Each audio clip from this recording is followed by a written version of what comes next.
Everywhere you turn, there's a horse. 32 to be exact, here at Sword and Rose Rescue Ranch near Pulaski. Most were either neglected or abused. Others, rescued from auctions where they would have been sold to slaughterhouses. And the numbers keep growing. But it was this horse. Meet Tonka, a 15-year-old Arabian Andalusian mix that started it all. And he wasn't the one that needed help. Everything stopped. My life stopped. Jessie Silva, the founder of Sword and Rose, had broken her back and needed a reason, she says, to get out of bed. Well, for 2 years I laid in bed, and so when they got me Tonka, then at least I got out of bed a little bit and started working with Tonka. It didn't take long until Silva heard about how many horses need help. As her passion for helping grew, so did the number of horses that she adopted. And I found out from a girl, how much the Mustangs need our help.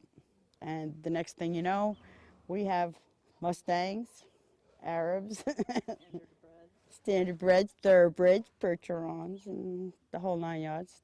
Pat McCormick has been with Swords and Roses Ranch since its beginning, a staple that helps keep the ranch going. McCormick says people don't realize the time commitment and financial responsibility that horses demand. I mean, if a horse gets sick, it can be thousands of dollars. It's not like a cat or a dog. Now rescue farms like Sword and Roses are facing another challenge. Last fall, Congress lifted the 5-year-old ban on slaughtering horses for meat. So a lot of horses end up on the chopping block, like in Canada, where more than 130,000 American horses were sent to Canada for slaughter. Animal rights advocates strongly oppose the practice. Using tax dollars to fund this inhumane and controversial practice is a wildly unpopular decision and has fueled the fire for a complete ban on horse slaughter.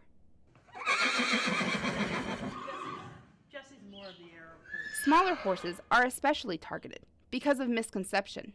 People think because they're small, they can't fit a big fat man on top of them, but they can. They can carry more weight than a thoroughbred if you wanted to. You know, they're very strong horses and they're very hardy horses, which are easy to keep. Bud is a retired racehorse and one of the newest members at the rescue ranch, who was saved from being sent to slaughter. After Bud stopped competing on the racetrack, his owner said he wasn't worth the cost of keeping him. This is a common story for many horses, and especially during economic difficulties. The cost of keeping a horse can cost anywhere from $400 a month to sometimes almost $1,000 a month. If you have more than one horse, the cost adds up quickly. Our struggles are daily. I mean, every day we struggle to keep our head above water, keep everybody fed.